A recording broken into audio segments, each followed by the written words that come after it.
ಅದ್ದೂರಿಯಾಗಿ ವಿಜೃಂಭಣೆಯಿಂದ ಮೆರವಣಿಗೆ ಮೂಲಕ ಕನಕನ ಭಾವಚಿತ್ರವನ್ನ ವೇದಿಕೆಗೆ ತಂದಿದ್ದೀರಿ. ತಮಗೆಲ್ಲ ಮೊದಲನೇದಾಗಿ ಧನ್ಯವಾದಗಳು. ಕನಕದಾಸ ಜಯಂತಿ ಅನ್ನೋದು ಒಂದು ನೆಪ. ಇದು ನಾವೆಲ್ಲ ಒಂದು ಕಡೆ ಸೇರಿ ಚಿಂತನ ಮಂಥನ ಮಾಡೋದು ಬಹಳ ಮುಖ್ಯ. ಸೇರಿಸುವ ಕೆಲಸ ಮಾಡಿದ, ಕೂಡಿಸುವ ಕೆಲಸ ಮಾಡಿದ, ಕನಕದಾಸರ ಒಂದಿಷ್ಟು ಚಿಂತನೆಯನ್ನು ಹಂಚಿಕೊಳ್ಳಲು ಅವಕಾಶ ಕಲ್ಪಿಸಿದ ಶಾಸಕರಿಗೆ ಮತ್ತು ತಾಲೂಕು ಆಡಳಿತಕ್ಕೆ ಜೋರಾದ ಚಪ್ಪಾಳೆಯೊಂದಿಗೆ ಅಭಿನಂದಿಸಬೇಕು.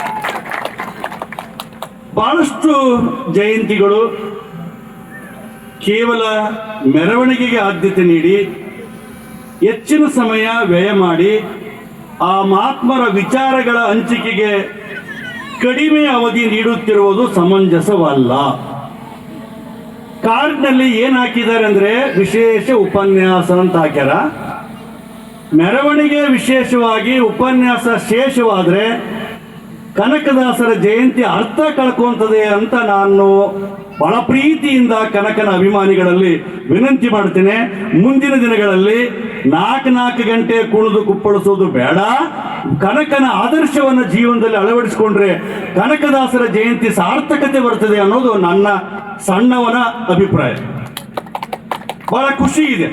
ಬಹಳ ಖುಷಿ ಅಂದರೆ ಕನಕ ಜಯಂತಿ ಕೇವಲ ಒಂದು ದಿನದ ಆಡಂಬರದ ಉತ್ಸವವಾಗದೆ ಕನಕದಾಸರ ವಿಚಾರಗಳು ನಿತ್ಯೋತ್ಸವವಾಗಬೇಕು.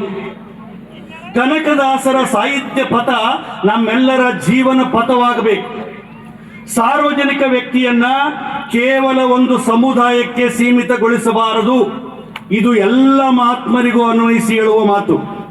ನಾನು ವಾಲ್ಮೀಕಿ ಬಗ್ಗೆ ಮಾತಾಡ್ತೀನಿ, ಸಿದ್ದರಾಮೇಶ್ವರ ಬಗ್ಗೆ ಮಾತಾಡ್ತೀನಿ, ಬಸವ ಜಯಂತಿ ಬಗ್ಗೆ ಮಾತಾಡ್ತೀನಿ.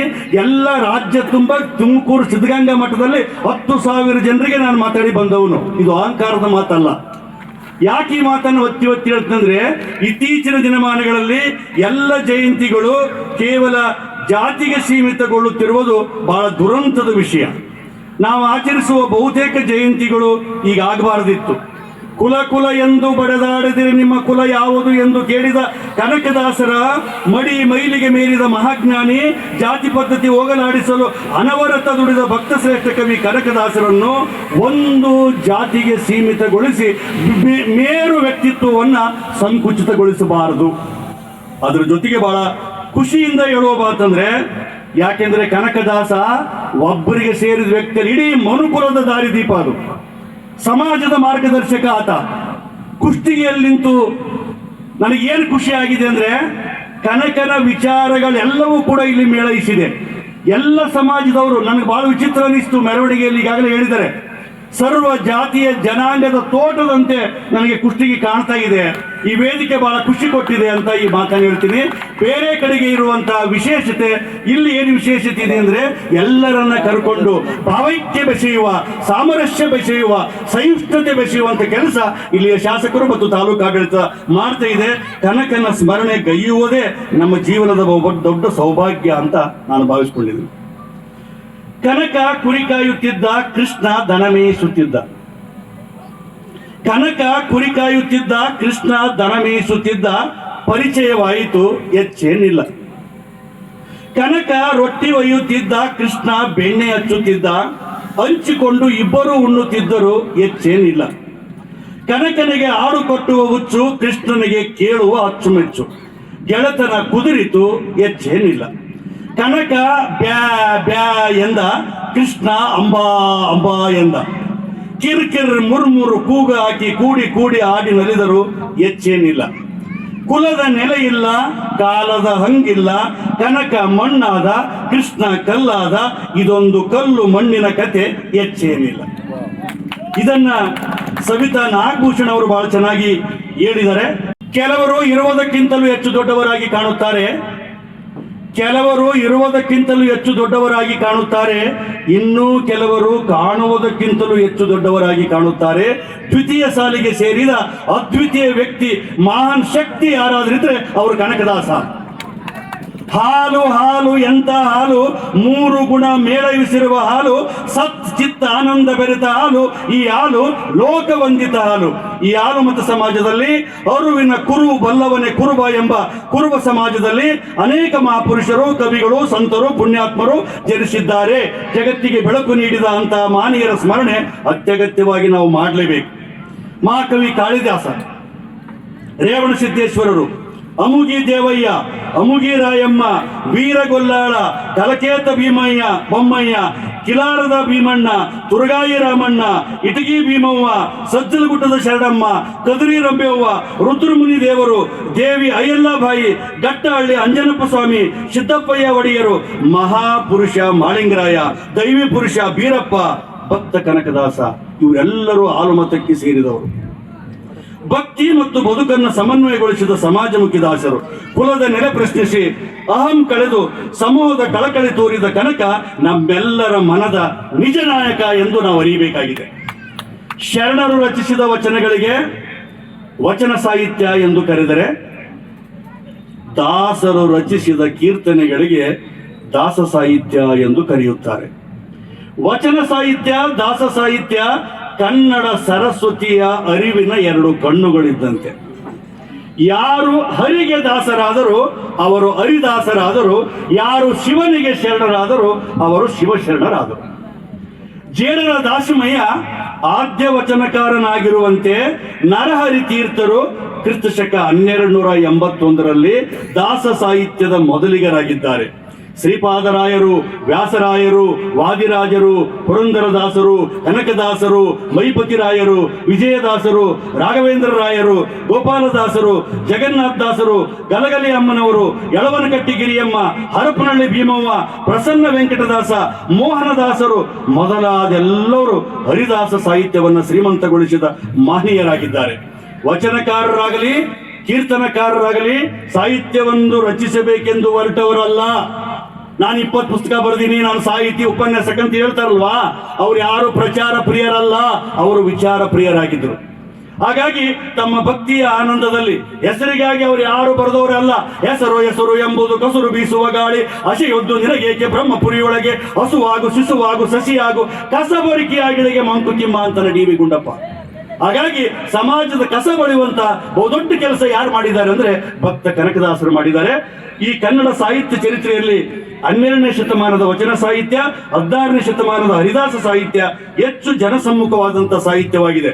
ವಚನ ಸಾಹಿತ್ಯದಲ್ಲಿ ನಾನಾ ವರ್ಗ ವರ್ಣಗಳ ವಚನಕಾರರು ಕಂಡು ಬರುತ್ತಾರೆ. ಮಾದಾರ ಚೆನ್ನಯ್ಯ, ಡೋರ ಕಕ್ಕಯ್ಯ, ಹಡಪದ ಅಪ್ಪಣ್ಣ, ಹಡಪದ ಲಿಂಗಮ್ಮ, ಅಂಬಿಗರ ಚೌಡಯ್ಯ, ಸೂಳೆ ಸಂಕವ್ವ, ಐದಕ್ಕಿ ಲಕ್ಕಮ್ಮ, ಅಕ್ಕಮಾದೇವಿ, ಎಂಡದ ಮಾರಯ್ಯ, ಸುಂಕದ ಬಂಕಣ್ಣ, ಹಾವಿನಾಳ ಕಲ್ಲಯ್ಯ, ಹೀಗೆ ಅಲ್ಲಿ ಬೇರೆ ಬೇರೆ ಜಾತಿಯ ಶರಣರಿದ್ದಾರೆ. ಹರಿದಾಸ ಸಾಹಿತ್ಯದಲ್ಲಿ ಒಂದೇ ವರ್ಗದ ಒಂದೇ ವರ್ಣದ ಕೀರ್ತನೆಕಾರರು ಕಂಡು ಬರುತ್ತಾರೆ. ವ್ಯಾಸರಾಯರು, ವಾದಿರಾಜರ ಪ್ರಯತ್ನದ ಫಲವಾಗಿ ದಾಸಕೂಟದ ದಳವಾಯಿಯಾಗಿ ಕಾರ್ಯನಿರ್ವಹಿಸಲು ಹೋದ ಕುರುಬ ಜನಾಂಗದ ಕನಕದಾಸರನ್ನು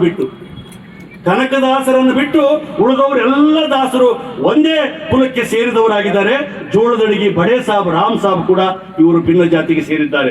ಆದ್ದರಿಂದಲೇ ವ್ಯಾಸರಾಯದ ಮಠದ ಶಿಷ್ಯರು ಕನಕದಾಸನಿಗೆ ಚುಚ್ಚು ಮಾತಾಡಿ ಅವಮಾನಿಸ್ತಾರೆ. ಅವಮಾನವನ್ನ ಸನ್ಮಾನ ಅಂತ ತಿಳಿದುಕೊಂಡು ಯಾರು ಬಹುದೊಡ್ಡ ಸಾಧಕರಾಗಿದ್ದಾರೆ. ಪ್ರತಿಕೂಲ ಸನ್ನಿವೇಶದಲ್ಲಿ ಕೂಡ ಒಬ್ಬ ಸಾಮಾನ್ಯ ಮನುಷ್ಯ ಏನಾದರೂ ಛಲ ಶ್ರದ್ಧೆಯಿಂದ ಸಾಧಿಸಬಹುದು ಎಂಬುದಕ್ಕೆ ಕನಕದಾಸರ ಬದುಕು ಜೀವಂತ ಸಾಕ್ಷಿಯಾಗಿ ನಿಲ್ತದೆ. ಕನಕನಿಗೆ ಅವಮಾನ ಮಾಡ್ತಾರೆ. ಅವರವರೇ ಒಂದು ಅವರೇ ಕೇರಿದ ಮರವೊಂದು ಅಂತಾರೆ. ಇದನ್ನು ಬಿಡಿಸ್ಬೇಕು ಅಂತ ಆಸಾದ ನನಗೆ. ಅವರವರೇ ಒಂದು ಅವರೇ ಕೇರಿದ ಮರ ಒಂದು. ಏ ಕನಕ, ನೀನು ಮರ, ನಿನ್ನನ್ನು ಕೇರ್ತಾರೆ, ಹಸನ್ ಮಾಡ್ತಾರೆ, ಮತ್ತೆ ಮೂಲೆಗಿರ್ತಾರೆ. ನಿನ್ನ ಸ್ವಲ್ಪ ಅರ್ಥ ಮಾಡಿಕೊ ಅಂತ ಹೇಳಿದಾಗ ಎಂತ ನೋಡಿ, ಅವಾಗೇ ಹೇಳ್ತಾನೆ, ಸಿಡಿದೆದ್ದು ಹೇಳ್ತಾನೆ, ಜಾತಿ ನಿರ್ನಾಮವಾಗದೆ ದೇಶ ನಿರ್ಮಾಣವಾಗುವುದಿಲ್ಲ. ಅಂಬೇಡ್ಕರ್ ಬರೆದ ಸಂವಿಧಾನದ ಆಶಯಗಳನ್ನ ಒಂದು ಕನಕದಾಸ, ಆತನ ವಿಚಾರ ಒಂದೇ ಆಗಿತ್ತು.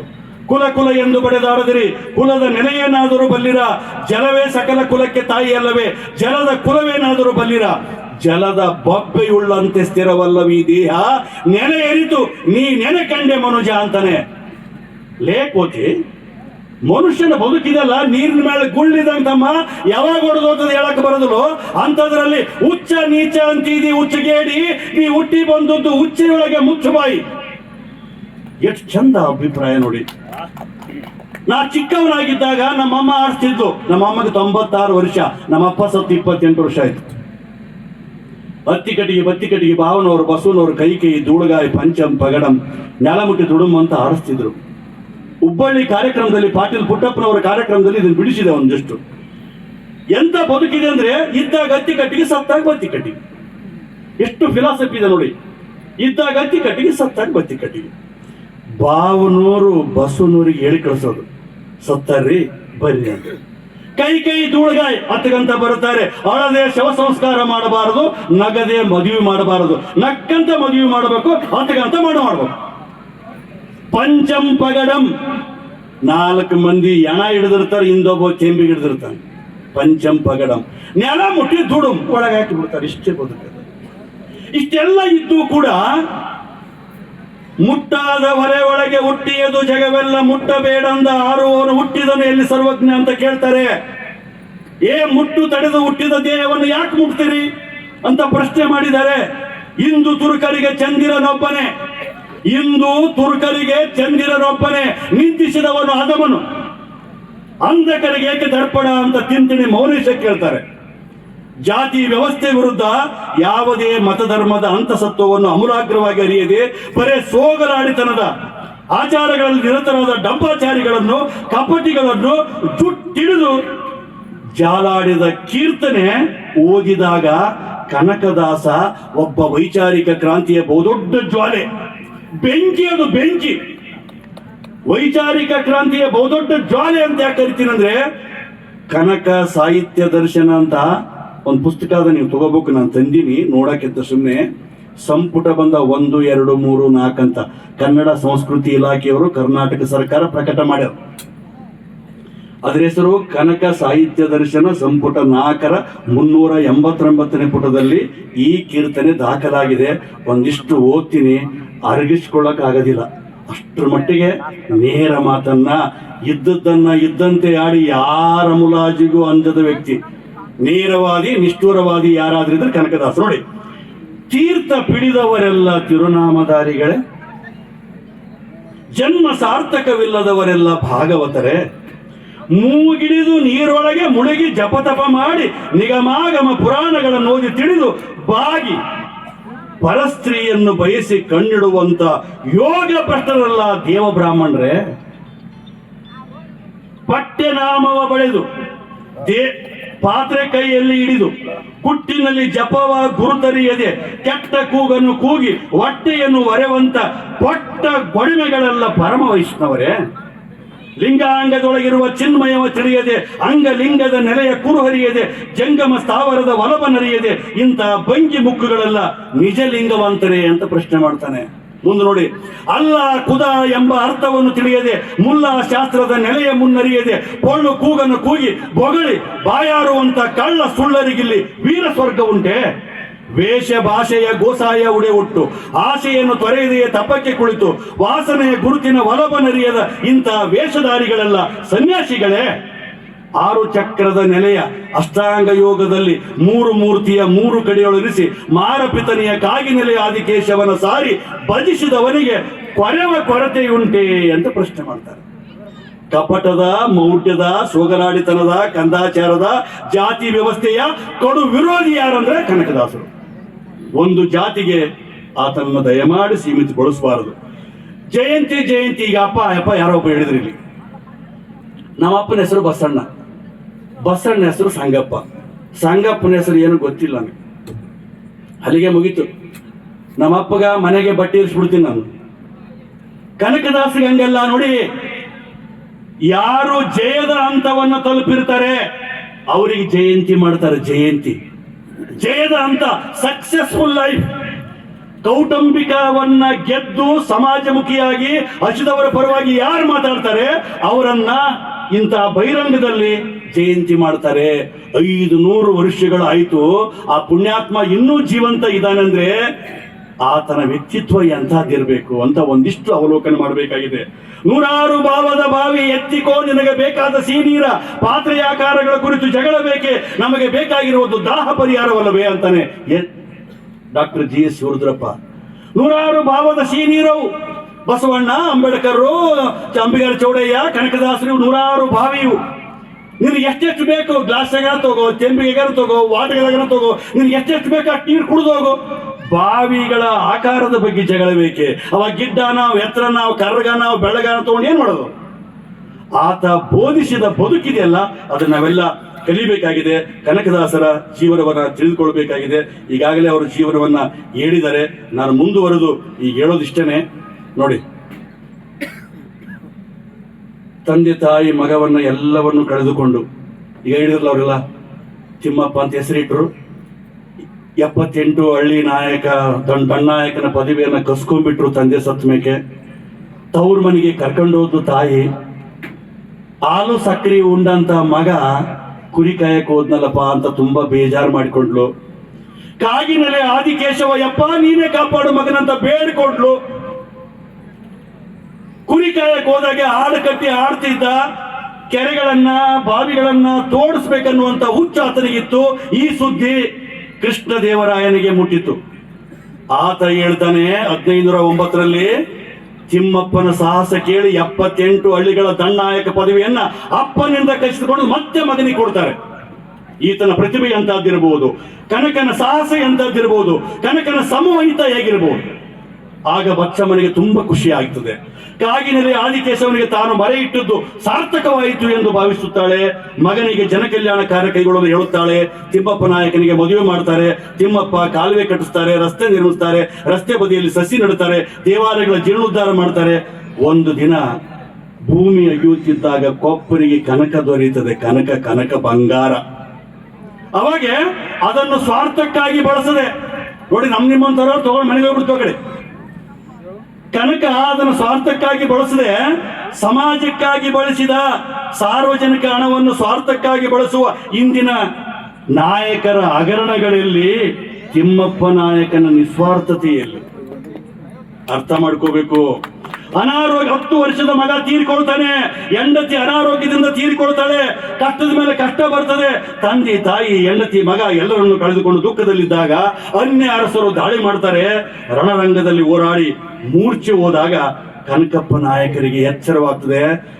ನೀನು ನನ್ನ ದಾಸನಾಗು ಬಾ, ನೀನು ನನ್ನ ದಾಸನಾಗು ಬಾ ಎಂದು ಕರೆದಂತಾಯಿತು. ಅವಾಗ ಕನಕಪ್ಪ, ಕನಕ ನಾಯಕ, ಕನಕದಾಸ ಏನ್ ಹೇಳ್ತಾರೆ ಗೊತ್ತಾ? ಬಂಧು ಬಾಂಧವರೊಡನೆ ಬಡದಾಡುವುದಕ್ಕಿಂತ ಕಾಗಿನೆಲೆ ಆದಿಕೇಶವನ ದಾಸನಾಗುವುದೇ ಲೇಸು ಅಂತ ತಿಳ್ಕೊಂಡು ಶೂನ್ಯವಾದ ಬದುಕಿಗೆ ಪರಮಾತ್ಮನೇ ತನ್ನ ಸೇವೆಗೆ ಕರೆದಿರಬಹುದೆಂದು ಮನಸ್ಸಿಗೆ ಖಚಿತಪಡಿಸಿಕೊಂಡು ಅನಿಶ್ಚಿತವಾದ ಬದುಕಿಗೆ ದೇವರೊಬ್ಬನೇ ಸರಿಯಾದ ಮಾರ್ಗದರ್ಶಕ ಎಂದು ತಿಳಿದ ಕನಕಪ್ಪ ನಾಯಕ ರಾಜಭೂಷಣಗಳೆಲ್ಲ ತೆಗೆದುಹಾಕಿ ಬಿಸಾಕಿ, ಒಂದು ಕೈಯಲ್ಲಿ ತಂಬೂರಿ, ಇನ್ನೊಂದು ಕೈಯಲ್ಲಿ ತಾಳ, ಬಗಲಿಗೆ ಜೋಳಿಗೆ, ಕರಿಯ ಕಂಬಳಿ ಹೊತ್ತು ಹರಿದಾಸನಾಗಿ ಹೊರಟ.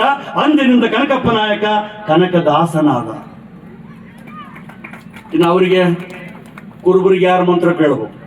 ಗುರುಪದೇಶ ಸಿಗ್ಬೇಕಲ್ಲ. ಗುರುಪದೇಶ ಕೊಡ್ರಿ ಅಂತ ಹೋಗ್ತಾನೆ. ಕುರುಬನಿಗೆ ಮಂತ್ರದ ಉಪದೇಶ ಮಾಡುವವರು ಯಾರು?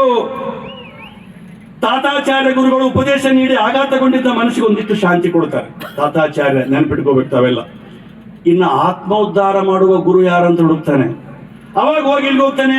ಕೃಷ್ಣದೇವರಾಯನ ಆಸ್ಥಾನದಲ್ಲಿದ್ದಂತ ವ್ಯಾಸರಾಯರಲ್ಲಿ ಹೋಗಿ ನನ್ನನ್ನು ನಿನ್ನ ಶಿಷ್ಯನನ್ನಾಗಿ ಸ್ವೀಕರಿಸಿ ಮಂತ್ರೋಪದೇಶ ಮಾಡು ತಂದೆ. ಕನಕಪ್ಪ ಕೇಳ್ತಾನೆ.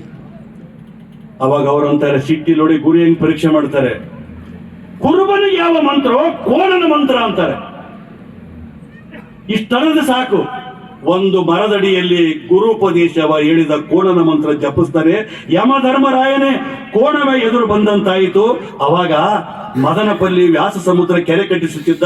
ಆದರೆ ಕೆರೆಯ ತೂಬಿಗೆ ಅಡ್ಡವಾಗಿ ಒಂದು ಕಲ್ಲು ಬಂಡೆಯನ್ನು ಕೋಣನಿಂದ ಜಗ್ಗಿಸಿ ಪವಾಡ ಮಾಡಿದ ಅಂತ ಬರೀತಾರೆ. ಕನಕದಾಸರ ಯೋಗ್ಯತೆ ಕಂಡು ವ್ಯಾಸರಾಯರು ಅವಾಗ ಏನ್ ಶಭಾಷನ ಮಗನೇ ಅಂತೇಳಿ ಗುರುಗಳು ದೀಕ್ಷೆ ಕೊಡ್ತಾರೆ. ಅಂದಿನಿಂದ ಗುರುಗಳು ಕೇಳ್ತಾರೆ, ಪರೀಕ್ಷೆ ಮಾಡ್ತಾರೆ. ಗುರು ಅಂದ್ರೆ ಸುಮ್ಮನೆ ಅಲ್ಲ. ಗುರು ಯಾವತ್ತೂ ಲಘುವಾಗಿ ವರ್ತಿಸಬಾರದು. ಯಾವುದೇ ಗುರು ಇರ್ಲದು. ದೀಕ್ಷಾ ಗುರು, ಶಿಕ್ಷಾ ಗುರು, ಮೋಕ್ಷ ಗುರು. ಬಾಲಗಂಗಾಧರ ತಿಲಕರಿಗೆ ಪ್ರಶ್ನೆ ಕೇಳಿದ್ರಂತ ಪತ್ರಕರ್ತರು ಇಲ್ಲಿ ಕುಂತಾರಲ್ಲ.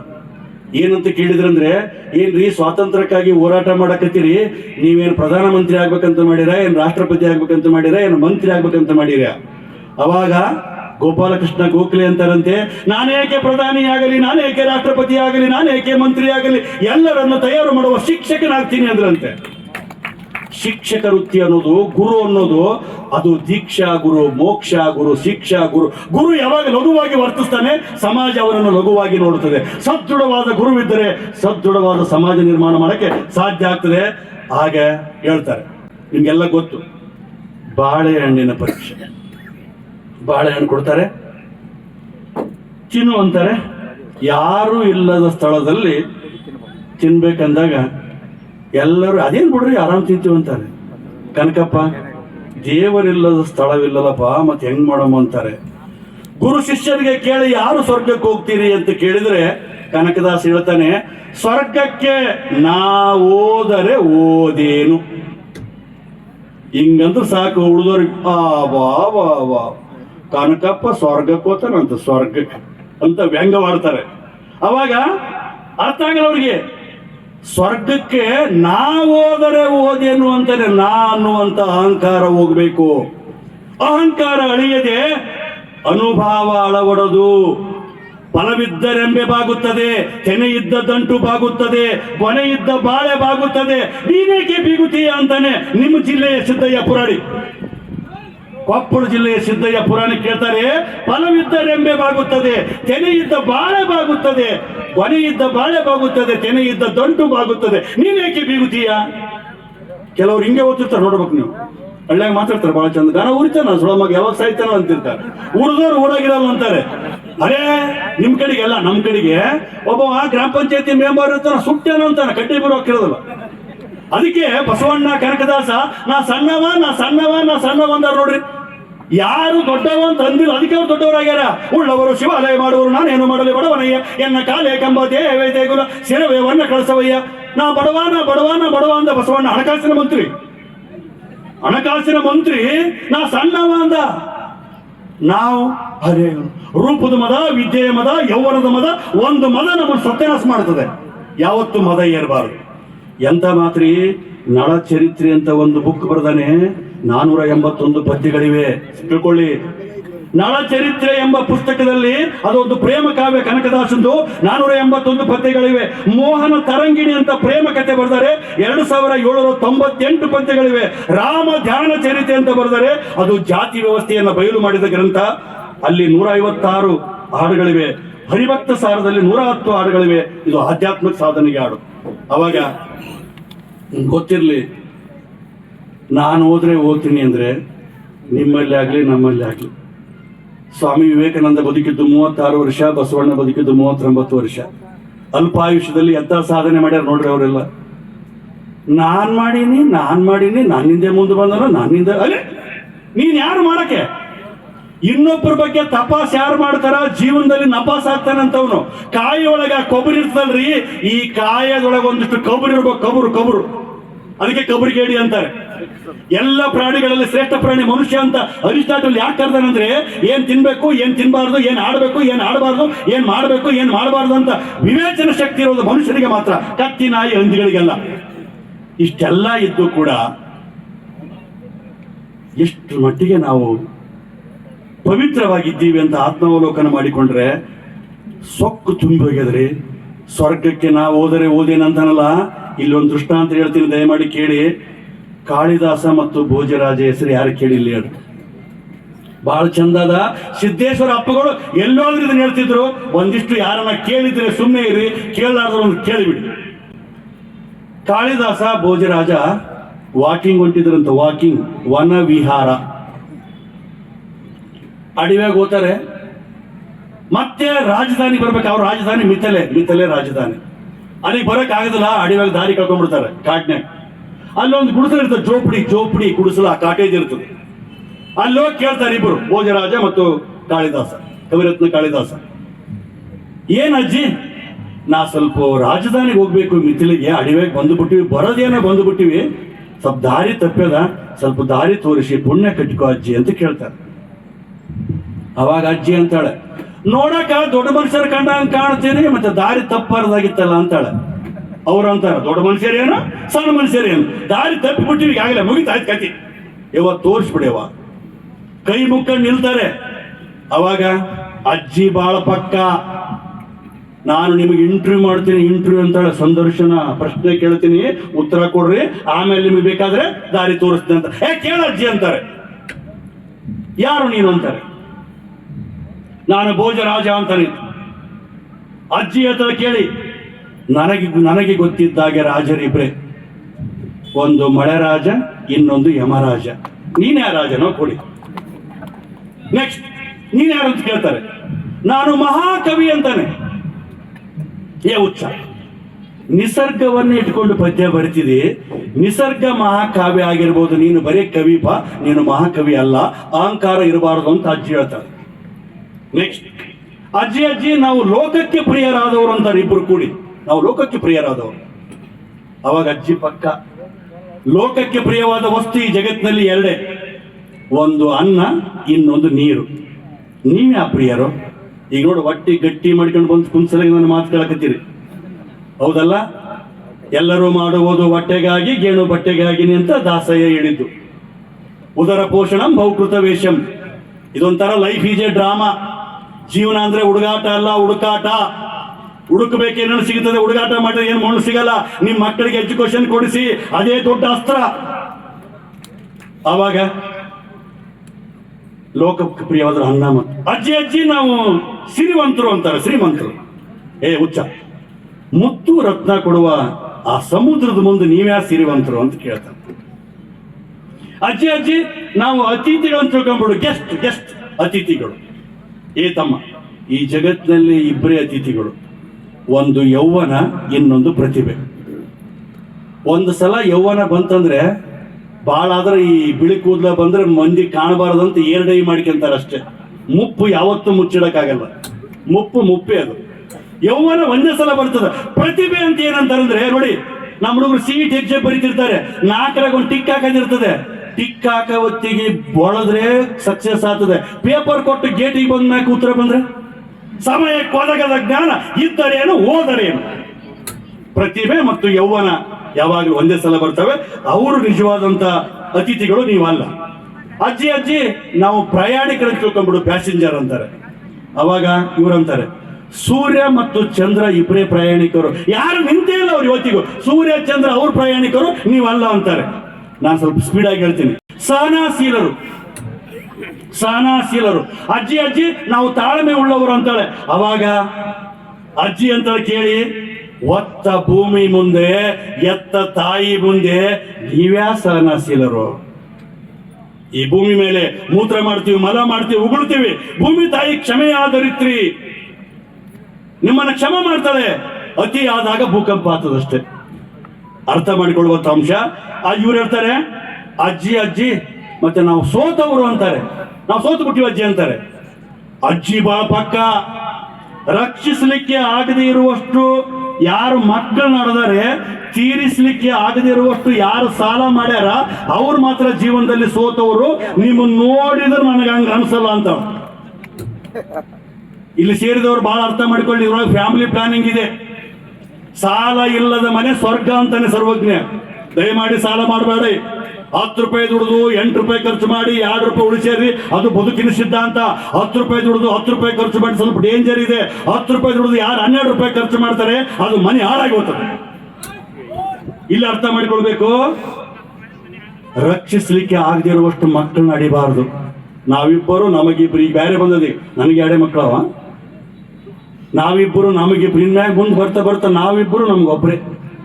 ಆ ಕಾಲ ಬರ್ತದೆ, ಜನಸಂಖ್ಯೆ ಜಾಸ್ತಿ ಇದೆ. 5 ಕೋಟಿ ಕನ್ನಡಿಗರು, 6 ಕೋಟಿ ಕನ್ನಡಿಗರು ಎಲ್ಲ ಮುಗಿತೀವಿ, 7 ಕೋಟಿ ಕನ್ನಡಿಗರು. ಈ ಮಟ್ಟಿಗೆ ನಾವೆಲ್ಲ ಬಂದಿದ್ದೀವಿ. ಇನ್ನು ಲೆಕ್ಕ ಕೇಳ್ತಾರೆ, ಅಜ್ಜಿ ನಾ ಸಣ್ಣವರು ಅಂತಾರೆ.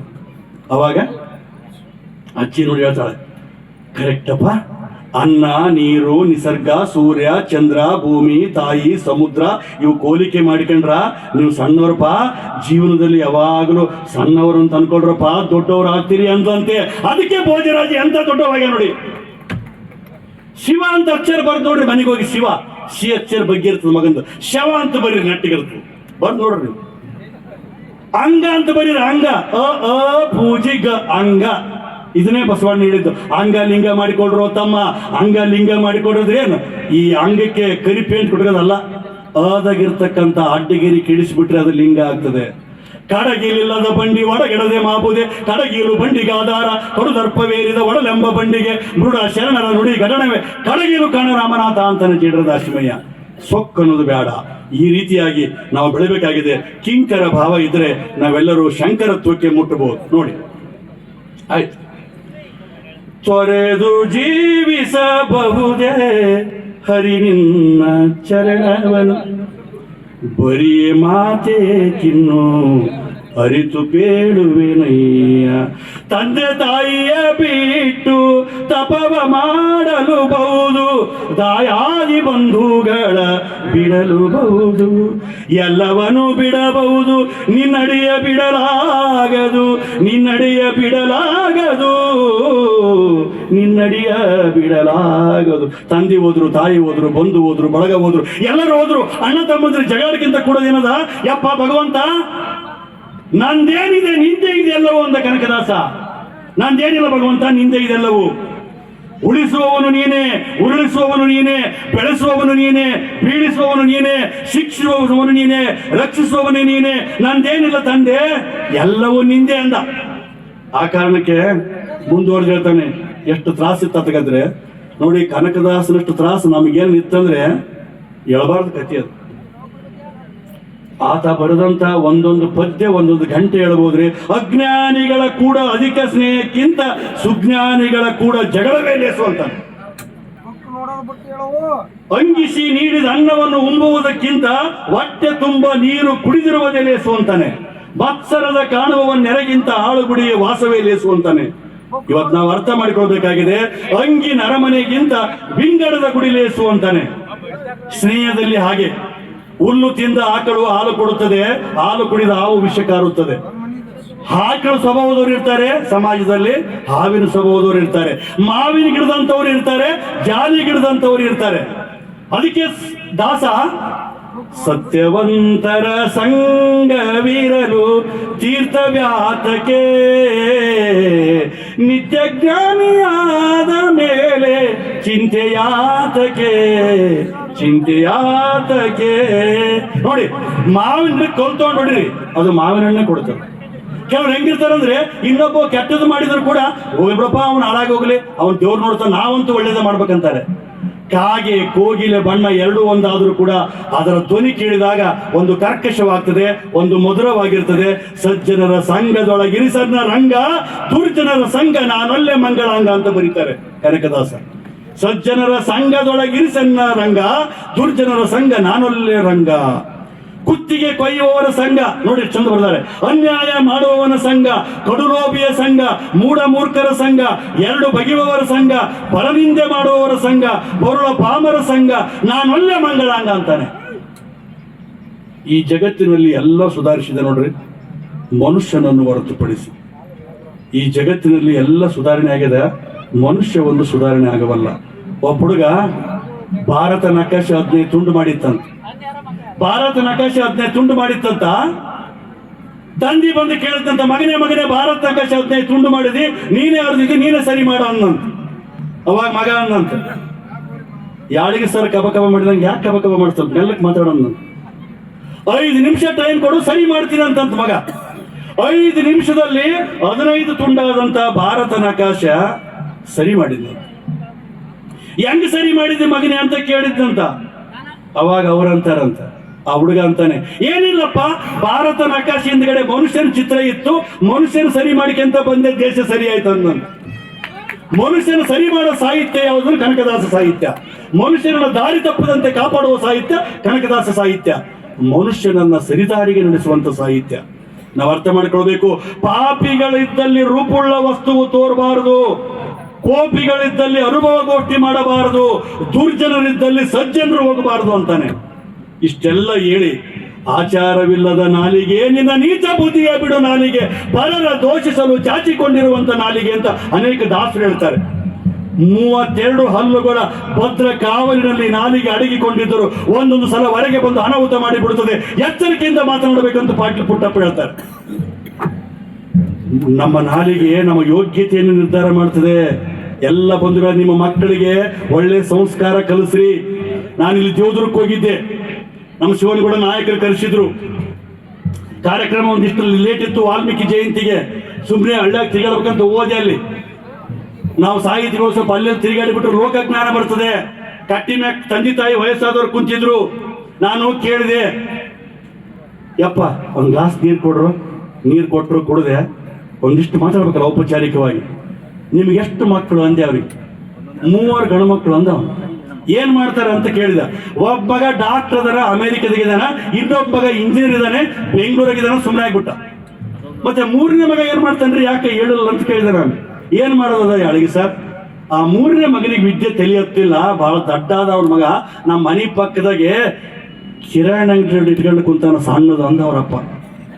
ಬಗಲಾಗ ಹೆಂಡತಿ ಕೂತಿದ್ದಲ್ಲ, ಅಳಿಗೆ ಸರ್ ನನ್ನ ಗಂಡನ ಮಾತೇನು ಕೇಳ್ತೋ ಯಪ್ಪ, ಅವ ದಡ್ಡಾಗ್ಯಾನ ಕಿರಾಣಿ ಅಂಗಡಿ ಇಟ್ಕೊಂಡು ಕುಂತ ನನ್ನ ಸಲುವಾಗಿ 2 ರೊಟ್ಟಿ ಕಾಣಕತ್ತೀವಿ ಅಂದ್ರು. ಯಾಕೆ ಈ ಮಾತು ಹೇಳ್ತಂದ್ರೆ, ನೀವು ಇಲ್ಲಿ ಕುಂತವ್ರು ಯಾರು ಡಾಕ್ಟರ್ ಆಗ್ಬಾರ್ದು, ಇಂಜಿನಿಯರ್ ಆಗ್ಬಾರ್ದು, ರಾಜಕಾರಣಿ ಆಗ್ಬಾರ್ದು, ವಕೀಲರು ಆಗ್ಬಾರ್ದು ಅಂತ ನನ್ನ ಮಾತಿನ ಅರ್ಥ ಅಲ್ಲ ರೀ. ಹೊತ್ತೊತ್ತಿಗೆ ಊಟ ಕೊಟ್ಟು, ತಪ್ಪು ಮಾಡಿದಾಗ ಒಂದು ಏಟು ಕೊಟ್ಟು, ಕೂಲಿನಾಲಿ ಮಾಡಿ, ಶಾಲೆ ಕಲಿಸಿ, ಶಾಣೆನ ಮಾಡಿ, ಜೊತೆಗಾತಿಯ ಹುಡುಕಿ ಜೋಡು ಮಾಡಿದ ತಂದೆ ತಾಯಿಗೆ ಊಟ ಕೊಡ್ತಿದ್ರು ಮಕ್ಕಳು. ಮುಂದೆ ನಮಗೇನ ಅನ್ಕತ್ತಿ. ಯಾಕೆ ಈ ಮಾತನ್ನು ಬಹಳ ನೋವಿನಿಂದ ಹೇಳ್ತೀನಿ ಅಂದ್ರೆ, ಬಹಳ ಮುಖ್ಯವಾದ ಘಟ್ಟ ರೀ ಇದು. ರಾಯಚೂರು ರೈಲ್ವೆ ಸ್ಟೇಷನ್ ನಲ್ಲಿ ತಾಯಿನ ಕೂಡಿಸಿ, ಅಮ್ಮ ನೀಲಿ ಕೂಡಮ್ಮ, ಅಣ್ಣ ಬಂದು ಕರ್ಕೊಂಡು ಹೋಗ್ತಾನ ಅಂತ ಹೇಳಿ ಮುದುಕಿನ ಕೂಡಿಸ್ಬಿಟ್ಟ. ಸಂಜೆ 6 ಆಯ್ತು, ಅಣ್ಣ ಇಲ್ಲ, ಚೊಣ್ಣ ಇಲ್ಲ. ರೈಲ್ವೆ ಸ್ಟೇಷನ್ ಬಳಿ ಒಂದು ಚಾದ ಬಂಡಿ ಇತ್ತು. ಅವ ಚಾದ ಬಂಡಿ ಅವ್ರು ಕೇಳ್ತಾನೆ, ಮುದುಕಿಲ್ಲೇ ಕುಂತದೆ, ಟ್ರೈನ್ ಎಲ್ಲ ಓದು, ವಿಚಾರ ಮಾಡ್ಕೊಂಡ್ ಬರ್ಬೇಕಂತ ಹೇಳಿ ಒಂದು ಬ್ರೆಡ್, ಒಂದು ಕಪ್ ಚಾ, ನೀರು ಒಯ್ದು ಕೊಡ್ತದ ಮುದುಕಿಗೆ. ಅಜ್ಜಿನ ಎಲ್ಲಿ ಹೋಗ್ಬೇಕು? ಯಪ್ಪ ಒಬ್ಬ ಮಗ ಕೂಡ್ಸನ, ಒಬ್ಬ ಮಗ ಕರ್ಕೊಂಡು ಹೋಗ್ತಂದನ, ಯಾರು ಬಂದಿಲ್ಲಪ್ಪ. ಈ ಪೇಪರ್ದಾಗ ಅಡ್ರೆಸ್ ಆದ ನೋಡ್ಲೆ ತಮ್ಮ, ಇದನ್ನ ಮುಟ್ಟಿಸ್ಬಿಡು ಸಾಕಂತ. ಆ ಪೇಪರ್ದಾಗ ಏನ್ ಬರುತ್ತೆ ಗೊತ್ತನ್ರಿ, ಈ ಮುದುಕಿಯನ್ನ ದಯಮಾಡಿ ವೃದ್ಧಾಶ್ರಮ ಕಳಿಸ್ರಿ ಅಂತ ಬರ್ದಿದ್ರು. ಆಯ್ತಾ, ವೃದ್ಧಾಶ್ರಮ ಕಳಿಸ್ಬಿಟ್ರು. ಸಾಯಕ್ ತಯಾರಾಗ್ಯದ ಮುದುಕಿ. ಆ ವೃದ್ಧಾಶ್ರಮದ ಮಾಲಕರಿಗೆ ಹೇಳ್ತಾರೆ, ನಮ್ಮ ಅಪ್ಪ ಅಮ್ಮನ ನೋಡ್ಬೇಕು, ಎಲ್ಲಾರು ನೋಡ್ಬೇಕು, ಮಕ್ಕಳು ನೋಡ್ಬೇಕು, ಕಳಿಸ್ರಿ ಅಂತಾರೆ. 2 ಮಕ್ಕಳು ಬರ್ತಾರೆ, ಕೂಡ್ತಾರೆ. ಅಮ್ಮ ಯಾಕೆ ಕರೆದಲ್ಲ ಅಂತ ಕೇಳ್ತಾರೆ. 2 ಬೇಡಿಕೆ ಅವ, ನಾನು 2 ಡಿಮ್ಯಾಂಡ್ ಅವ, ದಯಮಾಡಿ ಈಡೇರಿಸು ಮಗ. ಏನದ ಹೇಳಂತಾರೆ.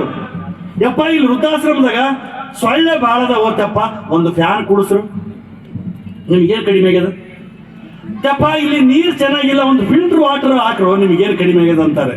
ಅವಾಗ 2 ಮಕ್ಕಳು ಅಂತಾರಂತೆ, ಏ ಅಮ್ಮ ವಯಸ್ಸಾಗ್ಯದೆ, ಇವತ್ತು ಇಲ್ಲಿ ಆಶ್ರಮದಾಗಿದೆ, ನಾಳೆ ನಾಡದ ಕುಣಿಗೆ ಹೋಗ್ತಿದ್ದಿ, ಇವೆಲ್ಲ ನೀ ಯಾಕೆ ಅಪೇಕ್ಷೆ ಪಡ್ತಿ ಅಂತ ಕೇಳ್ತಾರೆ. ಅವಾಗ ಮುದುಕಿ ಅಂತಾಳೆ, ಏನಿಲ್ಲ ಮಕ್ಕಳೇ, ನೀವು ಹೇಗೆ ನನ್ನನ್ನು ವೃದ್ಧಾಶ್ರಮ ಕಳಿಸಿರಿ, ನಿಮ್ಮ ಮಕ್ಕಳು ನಿಮಗೊಂದು ವೇಳೆ ವೃದ್ಧಾಶ್ರಮ ಕಳಿಸಿದ್ರೆ ಮಗ ಒಳ್ಳೆ ನೀರು ಕುಡ್ಲಿ, ಮಗ ಒಳ್ಳೆ ಗಾಳಿ ತಗೊಳ್ಳಿ, ಇದು ತಾಯಿ ಹೃದಯ ಕಂಡ್ರೆ. ಅರ್ಥ ಮಾಡ್ಕೋಬೇಕ್ರಿ. ಭದ್ರವಾಗಿ ಕಟ್ಟಿದ RCC ಮನೆಗೂ ಬಿರುಕ್ಬಿಟ್ಟು ಮನಸ್ಸದವ. ಮನೆ ಏನೋ ಪಿಲ್ಲರ ಕಟ್ಟಿವಿ, ಒಬ್ಬರ ಮನಸ್ಸು ಹೊಲಸಾದ್ರೆ ಇಡೀ ಮನೆ ಹೊಲಸಾಗ್ತದೆ. ನಿಜವಾಗಲೂ ಹಸನಾದ ಮನೆ, ಭದ್ರವಾದ ಮನೆ ಕಟ್ಟುವಂತ ದೊಡ್ಡ ಸಾಹಿತಿ ಯಾರು ಹೇಳ್ತಾರೆ, ಕೋತಿಗೆ ರತ್ನವ ಆರವ ಕೊಟ್ಟರೆ ಜೋಪಾನ ಮಾಡಿ ಬಚ್ಚಿಟ್ಟುಕೊಂಡಿತೆ, ಇದ್ದಲ್ಲಿ ಹಾಲಿನೋಳು ಎತ್ತಿ ತೆಗೆದರೆ ಶುದ್ಧಾದ ಬೆಳಕು ಬಂದಿತೆ, ಬೇವಿನ ಮರವನ್ನು ಬೆಲ್ಲದ ಹಾಲಿನಲ್ಲಿ ಬೆಳೆಸಿದರೆ ಕೈ ಓದಿತೆ, ಹಾವಿಗೆ ಸಕ್ಕರೆ ಹಾಲು ಉಣ್ಣಿಸಿದರೆ ವಿಷ ಓದಿತೆ, ನಿದ್ದೆ ಬಂದವರಿಗೆ ಸುದ್ದಿ ಹೇಳಿದರೆ ಎದ್ದು ಕುಳಿತು ಕೇಳಿತೆ ಅಂತ ಕೇಳ್ತಾರೆ. ಅದ್ಭುತವಾದ ಸಾಹಿತ್ಯ, ವಿಷಯ ವಾಸನೆ, ಸತ್ಯವಂತರ ಸಂಗಿರಬೇಕು. ಮಾತು ಕೇಳದೆ ಮರೆತು ನಡೆಯುವ ಮಕ್ಕಳೇತಕ್ಕೆ ಅಂತಾನೆ. ಸೋತು ಹೆಣ್ಣಿಗೆ ಎದುರಿ ನಡೆಯುವ ಪುರುಷನೇತಕ್ಕೆ ಅಂತಾರೆ. ಸಣ್ಣ ಎರಿತು ನಡೆಯದಿರುವ ಸತ್ಯುತಕ್ಕೆ ಅಂತ. ಬರೀ ಡೈವರ್ಸ್ ಆಕತ್ತೆ ಜಾಸ್ತಿ, ಬರೀ ಸನ್ನೆ ಅರ್ತೆ. ಸುಮ್ಮನೆ ಸನ್ನಿ ಮಾಡಿದ್ರೆ ಮನೆ ಸಂಸಾರ ನಡಿಬೇಕಂತೆ. ನೋಡಿ, ಗಂಡ ಹೆಂಡತಿ ಸ್ನೇಹಿತರಂತಿದ್ರೇ ದಾಂಪತ್ಯ ಭದ್ರವಾಗಿರ್ತದೆ. ಇಲ್ಲಿ ಯಾರು ಮೇಲಲ್ಲ, ಯಾರು ಕೀಳಲ್ಲ ಅನ್ನುವಂಥ ಮಾತನ್ನ ತಾವೆಲ್ಲ ತಿಳ್ಕೋಬೇಕು. ಯಾರು ತಲ್ಲಣಗೊಂಡಾರೆ ಅವ್ರ ಪರವಾಗಿ ಕನಕದಾಸ ಇದೆ. ತಲ್ಲಣಿಸದಿರು ತಾಳು ಮನವೇ ಎಲ್ಲರನ್ನು ಸೊಲುವನು, ಇದಕ್ಕೆ ಸಂಶಯವಿಲ್ಲ ಅಂತಾನೆ. ಬಡವ ಬದುಕ್ತಾನೆ, ಶ್ರೀಮಂತ ಬದುಕ್ತಾನೆ, ಎಂತಿದ್ದವರು ಬಂದು ಹುಟ್ಟಿದ್ದವರು ಹುಲ್ಲು ಮೇಸಲು ಹೋತಮ್ಮ. ನೀ ತಲ್ಲಣಗೊಳ್ಬೇಡ, ನೀ ಹಂಚಬೇಡ, ನೀ ಆತ್ಮಹತ್ಯೆ ಮಾಡಿಕೊಳ್ಬೇಡ, ನೀ ಸಾವಿಗೆ ಎದುರಬೇಡ. ಸಾವು ಪರಮ ಸತ್ಯ ಮತ್ತು ಕುತೂಹಲ. ಲೈಫ್ ಈಸ್ ಐಸ್ ಕ್ರೀಮ್ ಇದ್ದಂಗೆ, ಕಡ್ಡಿ ಐಸ್ ಕ್ರೀಮ್. ಟೇಸ್ಟ್ ನೋಡಿದ್ರು ಕರೀತದೆ, ವೇಸ್ಟ್ ಮಾಡಿದ್ರು ಕರೀತದೆ. ಕನಕದಾಸ ಬದುಕನ್ನ ಐಸ್ ಕ್ರೀಮ್ ಅನ್ನ ಟೇಸ್ಟ್ ನೋಡಿ ನಮಗೊಂದಿಷ್ಟು ಟೇಸ್ಟ್ ತೋರ್ಸೋಣ, ಆ ಟೇಸ್ಟ್ ಅನ್ನು ನಾವು ನೀವೆಲ್ಲ ಚೆನ್ನಾಗಿ ಊಟ ಮಾಡೋಣ ಅನ್ನುವಂಥ ಮಾತನ್ನು ಹೇಳ್ತಾ, ನೀರಿಲ್ಲದ ಬಾವಿ, ಊರಿಲ್ಲದ ಮಠ, ನೆರಳಿಲ್ಲದ ಮರ, ತಿರುಳಿಲ್ಲದ ಮಾತು, ದಯೆ ಇಲ್ಲದ ಅನಾಥ, ಮನಸ್ಸಿಲ್ಲದ ಶಕುತಿ, ಭಯವಿಲ್ಲದ ಬಕುತಿ, ನಾರಾರಿ ಮುಕುಂದ, ಧರ್ಮವಿಲ್ಲದ ಅರಸ, ಮುರಿದ ಕಾಲಿನ ವರಸು, ನಿರ್ಮಲಿಲ್ಲದ ಮನಸ್ಸು, ಅದು ಕಚ್ಚಿಯ ತುರುಸು ಅಂತಾನೆ. ಎಂತ ಸಾಹಿತ್ಯ ನೋಡ್ರಿ. ನೀರಿಲ್ಲದ ಬಾವಿ, ಊರಿಲ್ಲದ ಮಠ, ನೆರಳಿಲ್ಲದ ಮರ, ತಿರುಳಿಲ್ಲದ ಮಾತು, ದಯೆ ಇಲ್ಲದ ಅನಾಥ, ಮನಸ್ಸಿಲ್ಲದ ಶಕುತಿ, ಭಯವಿಲ್ಲದ ಬಕುತಿ, ಧರ್ಮವಿಲ್ಲದ ಅರಸ. ಧರ್ಮ ಮಾರ್ಗದಾಗ ನಡಿಬೇಕು ಅಂತಾರೆ. ಮುರಿದ ಕಾಲಿನ ವರಸು, ಸುಮ್ಮನೆ ಕೊಡಕ್ ಬರಲ್ಲ ಅದು, 4 ಕಾಲು ಚಂದ್ರ ಕೊಡಕ್ ಬರ್ತದೆ. ನಿರ್ಮಲವಾದ ಮನಸ್ಸು, ನಿರ್ಮಲ ಇಲ್ಲದ ಮನಸ್ಸು, ಅದು ಕಜ್ಜಿಯ ತುರುಸು ಅಂತಾನೆ. ಕಜ್ಜಿ ಹಚ್ಚಿದ ಹೆಂಗ್ ತುರಿಸ್ಬೇಕು ಹಂಗೆ ತುರಿಸ್ಬೇಕನ್ನುವಂತ ಮಾತನ್ನ ಈ ಸಂದರ್ಭದಲ್ಲಿ ತಮ್ಗೆ ಹೇಳ್ತಾ, ಅತಿಯಾದ್ರ ಅಮೃತ ಕೂಡ ವಿಷಯ ಆಗ್ತದೆ. ಇನ್ನು ಸಾಕಷ್ಟು ವಿಚಾರಗಳು ನನ್ನ ನೆತ್ತಿಯೊಳಗಿವೆ. ಯಾರೋ ಒಬ್ರು ಹೇಳಿದ್ರು, ಚೀಟಿ ನೋಡ್ಕೊಂಡು ಹೇಳ್ಬೇಡ ಅಂದ್ರು. ಯಾಕೆ ನಾ ಚೀಟಿ ನೋಡ್ಕೊಂತಂದ್ರೆ ತಪ್ಪು ಮಾಹಿತಿಯನ್ನು ಯಾರಿಗೆ ಕೊಡಬಾರ್ದು ಅಂತ. ಯಾಕೆ ನಮಗಿಟ್ಟು ಆಸರ ಆಗ್ತದಂದ್ರೆ, ಸುಮ್ಮನೆ ಎಲ್ಲ ರೀ, ಪುಸ್ತಕದಲ್ಲಿರುವ ವಿದ್ಯೆ ನೆತ್ತಿಗೆ ಒಂದು ಬುದ್ಧಿ ಆಗ್ಬೇಕಲ್ಲ. ಪುಸ್ತಕದಲ್ಲಿರುವುದನ್ನ ಮಸ್ತಕದಲ್ಲಿ ತುಂಬಿಕೊಂಡ್ರೆ ಮಸ್ತಕವೇ ಒಂದು ಪುಸ್ತಕವಾಗ್ತದೆ ಅನ್ನುವಂಥ ಮಾತನ್ನು ಹೇಳ್ತಾ, ನಮ್ಮಪ್ಪ ಕಲಿಸಿದ್ ನನಗೆ ಎರಡೇ, ಒಂದು ಭಾಷಣ ಮಾಡೋದು, ಒಂದು ಬರೆಯೋದು. ಇದನ್ನ ಬಿಟ್ಟರೆ ಬೇರೆ ಏನು ಗೊತ್ತಿಲ್ಲ. ನನ್ನ ಬದುಕು, ನನ್ನ ಬರಹ ಎಷ್ಟರ ಮಟ್ಟಿಗೆ ಅಂತ ಕೇಳಿದ್ರೆ ಬಹಳ ಪ್ರೀತಿಯಿಂದ ನಡ್ಕನೆ. ಹಿಮಾಲಯಕ್ಕೆ ನೆಗಡಿ ಬಂದಡೆ ಹೋಗಿ ಮೂಗೊರಿಸುವರು ಯಾರು? ಆಯ್ತು, ಹಿಮಾಲಯಕ್ಕೆ ನೆಗಡಿ ಬಂದಡೆ ಹೋಗಿ ಮೂಗೊರಿಸುವರು ಯಾರು? ಸಮುದ್ರಕ್ಕೆ ನೀರಡಿಕೆಯಾಗಿದೆ ಎಂದರೆ ಹೋಗಿ ನೀರು ಕುಡಿಸುವರು ಯಾರು? ಚಂದ್ರನಿಗೆ ಚಳಿಯಾಗಿದೆ ಎಂದರೆ ಹೋಗಿ ಕಂಬಳಿ ಒದಿಸುವರು ಯಾರು? ಸಮುದ್ರಕ್ಕೆ ನೀರಡಿಕೆಯಾಗಿದೆ ಎಂದರೆ ಹೋಗಿ ನೀರು ಕುಡಿಸುವರು ಯಾರು? ಎಲ್ಲ ಪ್ರಾಣಿಗಳಲ್ಲಿ ಅತ್ಯಂತ ವಿವೇಚನೆ ಉಳ್ಳ ಪ್ರಾಣಿನೇ ತಪ್ಪು ಮಾಡಿದ್ರಿ ಈ ಜಗತ್ತಿನಾಗ ತಿದ್ದೋರು ಯಾರಿಲ್ರಿ. ನಿಮ್ಮ ಅರಿವೇ ನಿಮಗ್ ಗುರು, ನನ್ನ ಅರಿವೇ ನನಗ್ ಗುರು. ಸ್ವೀಕರಿಸಲಾರವಾದ ವಿಚಾರಗಳನ್ನು ಸ್ವೀಕರಿಸಿ, ನಿಮಗೇನಾದರೂ ನನ್ನ ಮಾತುಗಳು ತಿರಸ್ಕರಿಸಲು ಯೋಗ್ಯವಾದರೆ ಖಂಡಿತ ತಿರಸ್ಕರಿಸಿ. ಇವು ನನ್ನ ವಿಚಾರಗಳು. ಕನಕದಾಸನ ನೆಪದಲ್ಲಿ ಅನೇಕ ಮಾತುಗಳನ್ನು ಆಡಿದ್ದೇನೆ. ಈ ಅವಕಾಶಕ್ಕಾಗಿ ಶಾಸಕರಿಗೆ ಮತ್ತು ತಾಲೂಕು ಆಡಳಿತಕ್ಕೆ ಎಲ್ಲಕ್ಕಿಂತ ಮಿಗಿಲಾಗಿ ಸಮಾಧಾನವಾಗಿ ತಾವೆಲ್ಲ ಕೇಳಿದ ತಮ್ಮ ಮನಸ್ಸುಗಳಿಗೆ ನಾನು ಬಹಳ ಹೃತ್ಪೂರ್ವಕವಾಗಿ ಧನ್ಯವಾದಿಸ್ತೀನಿ. ಈ ಕಾರ್ಡ್ ನೋಡಿಬಿಟ್ರೆ ಬಹಳ ಖುಷಿ ಅನ್ನಿಸ್ತದೆ. ತಹಶೀಲ್ದಾರ್ಗೂ ಒಂದು ಥ್ಯಾಂಕ್ಸ್ ಹೇಳ್ಬೇಕು ನಾವು. ಯಾಕೆಂದ್ರೆ ನವೆಂಬರ್ನಲ್ಲಿ ಈ ಕಾರ್ಡ್ ಪ್ರಿಂಟ್ ಮಾಡ್ಯಾರ. ಇಲ್ಲಿ ಕನ್ನಡದ ಧ್ವಜದ ಬಣ್ಣ ಇವೆ. ಎಲ್ಲಕ್ಕಿಂತ ಮಿಗಿಲಾಗಿ ಈ ಕನಕದಾಸರ ಜಯಂತಿಯಲ್ಲಿ ಕನ್ನಡ ಕಟ್ಟುವಂತ ಕೆಲಸ, ಹೆಸರಾಯಿತು ಕರ್ನಾಟಕ, ಉಸಿರಾಗಲಿ ಕನ್ನಡ ಅಂತ ಇದು ಬೆಳೆದ ಒಬ್ಬ ಸಾಹಿತಿಯಾಗಿ ನಾನು ಅವರಿಗೆ ಜೋರಾದ ಚಪ್ಪಾಳೆ ಒಂದಿಗೆ ಅಭಿನಂದಿಸಬೇಕು. Thank you.